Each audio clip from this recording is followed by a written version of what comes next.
दोस्तों आज हम एक्सपोनेंट और रेडिकल्स के बारे में पढ़ेंगे।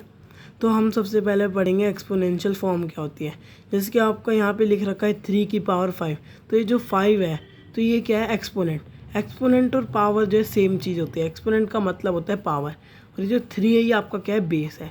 उसके बाद आपकी आ जाती है प्रोडक्ट फॉर्म। प्रोडक्ट फॉर्म में क्या होता है, जैसे कि 3 की पावर 5 है, उसे आप प्रोडक्ट में लिखेंगे 5 टाइम्स ऑफ 5, क्योंकि इसकी पावर 5 है तो इसे 5 टाइम लिखा जाएगा। तो ये जो 5 टाइम जो 3 है ना, ये आपकी क्या है, प्रोडक्ट फॉर्म है। क्या है, प्रोडक्ट फॉर्म।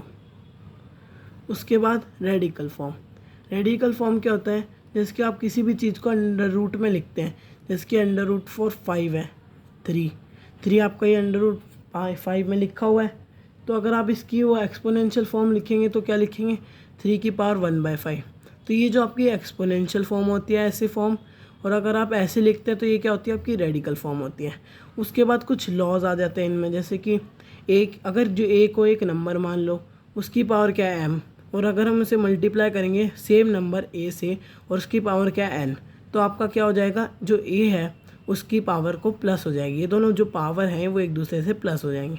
उसके बाद वही नंबर ए, उसकी पावर m है, और अगर हम उससे डिवाइड करें एक नंबर ए, नहीं वही नंबर, सेम नंबर ए की पावर n जो कि अलग है उससे, तो क्या हो जाती है, दोनों पावर माइनस हो जाती हैं। अब आपकी पावर दोनों सेम है और बेस अलग अलग हों तो क्या होता है, दोनों बेस एक दूसरे से मल्टीप्लाई हो जाएंगे अगर वो मल्टीप्लाई की फॉर्म है, और जो होल पावर हो जाएगी उनकी m।